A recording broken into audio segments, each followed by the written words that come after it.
എസ്തേർ 17 അധ്യായം 1 മുതൽ 24 വരെയുള്ള വാക്യങ്ങൾ.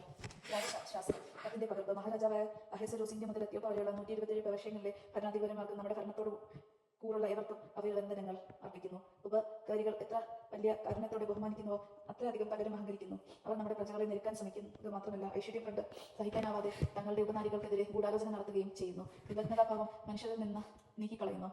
കൂടാതെ നന്മ അറിയാത്തവരുടെ വീമ്പടി കേട്ട് അവർ ഇളക്കി വശകുന്നു. എല്ലാം എപ്പോഴും കാണുന്നവനും തിന്മ വെറുക്കുന്നവനുമായ ദൈവത്തിന്റെ നീതിയിൽ നിന്ന് രക്ഷപ്പെടാനാപ്പെടുമെന്ന് സങ്കല്പിക്കുന്നു. പലപ്പോഴും അധികാര സ്ഥാപനങ്ങളിൽ നിയുക്തരായവർ നിഷ്കളങ്ക രക്തം ചൊരിയുന്നതിൽ ഭാഗികമായി ഉത്തരവാദികളായിട്ടുണ്ട്. പൊതുകാര്യങ്ങളുടെ ഭരണം ഏൽപ്പിക്കപ്പെട്ടിട്ടുള്ള സ്നേഹിതന്മാരുടെ പ്രേരണ നിമിത്തം അപരിഹാര്യമായ ദുരന്തങ്ങൾ അവർ വരുത്തി വച്ചിട്ടുണ്ട്. ഇവർ തങ്ങളുടെ ദുസ്വഭാവത്തിൽ നിന്ന് വരുന്ന നീചമായ വഞ്ചന നിമിത്തം തങ്ങളുടെ പരമാധികാരികളുടെ ആത്മാർത്ഥമായ സന്മനസ്സിനെ കബളിപ്പിക്കുന്നു. അയോഗ്യമായി അധികാരം കൈയാളുന്നവരുടെ വിനാശകരമായ പെരുമാറ്റത്തിലൂടെ നടത്തിയ ദുഷ്ടതകൾ പുരാതന രേഖകളിൽ കാണുന്നതിലധികം നാം അടുത്ത കാലത്ത് നടത്തിയ അന്വേഷണങ്ങൾ കൊണ്ട് തെളിഞ്ഞിട്ടുണ്ട്. ഭാവിയിൽ നമ്മുടെ രാജ്യത്ത് എല്ലാ മനുഷ്യരുടെ ഇടയിലും ശാന്തിയും സമാധാനവും പുലരാൻ നാം കൂടുതൽ ശ്രദ്ധ ചെലുത്തും. അതിനായി നമ്മുടെ ഭരണരീതി മാറ്റുകയും എപ്പോഴും നമ്മുടെ കൺമുമ്പിലെത്തുന്ന കാര്യങ്ങൾ കൂടുതൽ സമഭാവന നിറഞ്ഞ പരിഗണനത്തോടെ വിധിക്കുകയും ചെയ്യും.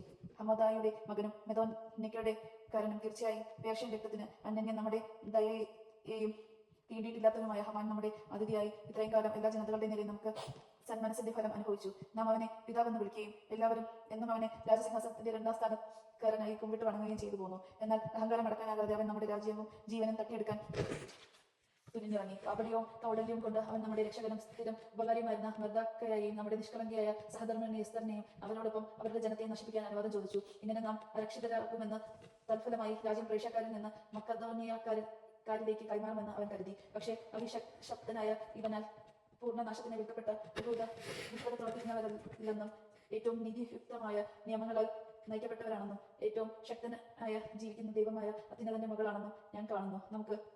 നമ്മുടെ പിതാക്കന്മാർക്ക് വേണ്ടി രാജ്യത്തെ ഏറ്റവും ഉത്തമമായ രീതിയിൽ നയിച്ചത് ദൈവമാണ്. ആകയാൽ ഹമോദായുടെ മകൻ ഹമാൻ അയച്ച കത്തുകൾ നടപ്പിലാക്കാതിരിക്കാൻ നിങ്ങൾ പ്രത്യേകം ശ്രദ്ധിക്കണം. കാരണം ഇതെല്ലാം ചെയ്തത് അവനെ തന്റെ സകല ബന്ധുജനങ്ങളോടും കൂടി സൂസായുടെ കവാടത്തിൽ കഴിവിലെത്തിയിരുന്നു. എല്ലാത്തിനെയും ഭരിക്കുന്ന ദൈവം അവൻ അർഹിച്ച ശിക്ഷ അവന്റെ മേൽ വേഗം വരുത്തിയിരിക്കുന്നു. ഈ കത്തിന്റെ ഒരു പകർപ്പ് എല്ലാവർക്കും കാണാൻ കഴിയും വിധം എല്ലായിടത്തും പതിക്കണം. തങ്ങളുടെ നിയമങ്ങൾ അനുസരിച്ച് ജീവിക്കാൻ യഹൂദരെ അനുവദിക്കണം. 12ാം മാസമായ ആദാർ 13ാം ദിവസം യഹൂദരെ നശിപ്പിക്കാൻ നിശ്ചയിച്ചിരുന്ന അതേ ദിവസം അവരെ ആക്രമിക്കാൻ ഒരുങ്ങുന്നവരുടെ പിടിയിൽ നിന്ന് രക്ഷപ്പെടാൻ വേണ്ട എല്ലാ സഹായങ്ങളും അവർക്ക് ചെയ്തു കൊടുക്കണം. എന്നാൽ എല്ലാത്തിനെയും ഭരിക്കുന്ന ദൈവം താൻ തിരഞ്ഞെടുത്ത ജനതയ്ക്ക് നാശത്തിന്റെ ഈ ദിനത്തെ ആനന്ദത്തിന്റെ ദിനമായി മാറ്റിയിരിക്കുന്നു. നിങ്ങളുടെ അനുസ്മരണ വത്സരങ്ങളിൽ ഒന്നായി ഈ ദിനങ്ങൾ അത്യാഹ്ലാദത്തോടെ ആഘോഷിക്കുകയും അങ്ങനെ ഇന്നുമെന്നും നമുക്ക് വിശ്വസ്തരായ പ്രേക്ഷക്കാരും ഇത് രക്ഷയുടെയും നമുക്കെതിരെ ഗൂഢാലോചന നടത്തുന്നവർക്ക് നാശത്തിന്റെയും ഓർമ്മ ആയിരിക്കട്ടെ. ഇങ്ങനെ പ്രവർത്തിക്കാതെ എല്ലാ നഗരവും ഗ്രാമവും ഒന്നൊഴിയാതെ കുന്തവും കൊണ്ട് തീ കൊണ്ട് ക്രോധത്തോടെ നശിപ്പിക്കപ്പെടും. അവ മനുഷ്യർക്ക് കടക്കാൻ കൊള്ളാത്തതും മൃഗങ്ങൾക്കും പക്ഷികൾക്കും പോലും എല്ലാ കാലത്തേക്കും ഏറ്റവും വെറുക്കപ്പെട്ടതുമായി തീരും. ദൈവമാണ് നമുക്ക് ദൈവത്തെ സ്തുതിക്കാം.